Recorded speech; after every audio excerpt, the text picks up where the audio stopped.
মানুষকেও এইভাবে পিটায় মারতে পারে? আবরার ফাহাদকে যে বুয়েটের ভিতরে মারছিল, আমরা রাস্তায় দাঁড়ায় প্রতিবাদ করছিলাম না তাৎক্ষণিক? আবরার ফাহাদের পুরো শরীর জুড়ে যেই মায়ের দাগগুলো ছিল, আজকে তো তার শরীরের মধ্যে সেই দাগগুলো দেখতে পাইছি। কতটা নরপিশাচ না হইলে, কতটা নিকৃষ্ট পশু না হইলে একটা মানুষ হইয়া আমরা সন্ত্রাস লীগের দেখি নাই, সন্ত্রাসীদেরকে দেখি নাই ছাত্রদের বুকে কিভাবে গুলি চালায় মারতে, ছাত্রদের শরীরের উপরে কিভাবে দা বটি ছুরি দিয়া কোবায় কোবায় মারতে। আচ্ছা, সমন্বয়ক কারা? এরা তো প্রত্যেকেই ঢাকা বিশ্ববিদ্যালয়ের নাকি প্রাইভেট ইউনিভার্সিটির কেউ আছে? মানে একদম প্রধান যে 5 জন সমন্বয়ক, 6 জন সমন্বয়ক, তাহলে প্রধান নেতৃত্ব যদি ঢাকা বিশ্ববিদ্যালয়ের ভিতরে থাকে, তাহলে ঢাকা বিশ্ববিদ্যালয়ে কি এই ধরনের অনাকাঙ্ক্ষিত ঘটনা, অনাকাঙ্ক্ষিত না, এটা কাঙ্ক্ষিত, তাদের পরিকল্পিত হত্যাকাণ্ড। এটা একটা মানুষকে কতটুকু মারলে মানুষ মারা যাবে, কতটুকু মায়ের দিলে মানে একটা মানুষ সামনে ধরফরায় মারা যাবে, চিকিৎসা পাওয়ার পর্যন্ত সে সুযোগ পায় না। তো এই দায় কিভাবে তারা এড়াবে? আপনারা বিভিন্ন জায়গায় যাচ্ছেন, বিভিন্ন জায়গায় সভা সমাবেশ, বিভিন্ন জায়গায় বড় বড় বক্তৃতা। আগের নিজের ক্যাম্পাস, আগে নিজের শিক্ষাঙ্গনকে সন্ত্রাসমুক্ত করুন। আগে আপনার শিক্ষাঙ্গনকে সন্ত্রাসমুক্ত না, এরকম খুনিদেরকে যারা প্রশ্রয় দিয়েছেন হলের ভিতরে, এইসব খুনিরা কিভাবে ঢুকছে, কারা ঢুকাইছে, ওরা কারা? তাহলে আপনাদের প্রশ্রয়ে ঢুকছে।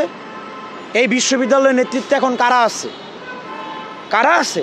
বৈষম্য বিরোধী ছাত্র আন্দোলনের নেতৃত্বে যারা আছে তারাই আছে। তাহলে আপনারা কিন্তু এই দায় এড়াইতে পারবেন না।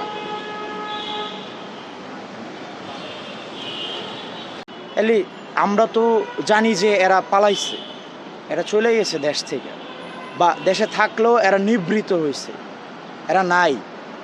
কিন্তু এই পশুর রূপ নিয়ে ওরা কারা?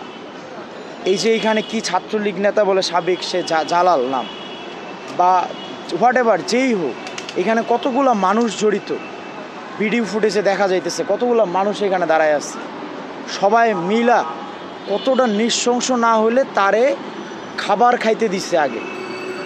তাহলে খাবারই যেহেতু খাওয়াইলি, তাহলে মারলি কেন? ওই মায়াটা কেন দরকার ছিল? তার মানে কি প্রহসন? মানুষের মনুষ্যত্ব নিয়ে প্রহসন? ঢাকা বিশ্ববিদ্যালয়ের ভিতরে এইরকম মানে নিকৃষ্ট নরপৈশাচিক একটা হত্যাকাণ্ড কিভাবে তারা সংগঠিত করলো? ঢাকা বিশ্ববিদ্যালয়ের প্রক্টরিয়াল টিম বলি আর কর্তৃপক্ষ বলি, ওনারা কোথায় ছিল? আর যারা বলতেছে শিক্ষার্থী, কে শিক্ষার্থী?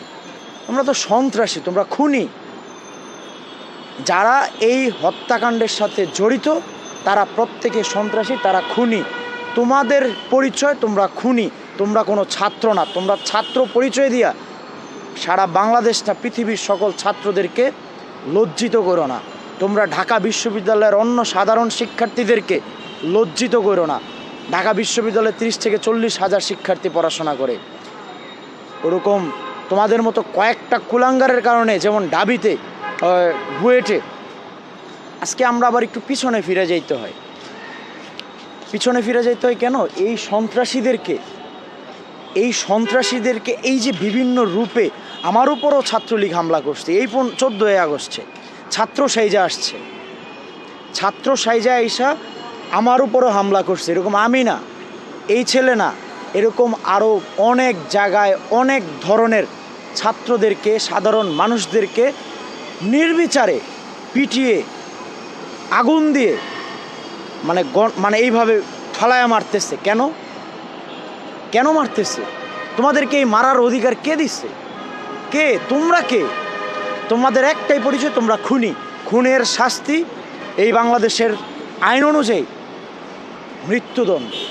তাহলে তোমরা যদি খুনে থাকো, তোমাদের মৃত্যুদণ্ড অবশ্যই এই বাংলার মাটিতে। প্রত্যেকটা খুনের শাস্তি, প্রত্যেকটা খুনির শাস্তি, মৃত্যুদণ্ড, এটাই নিশ্চিত হইতে হবে।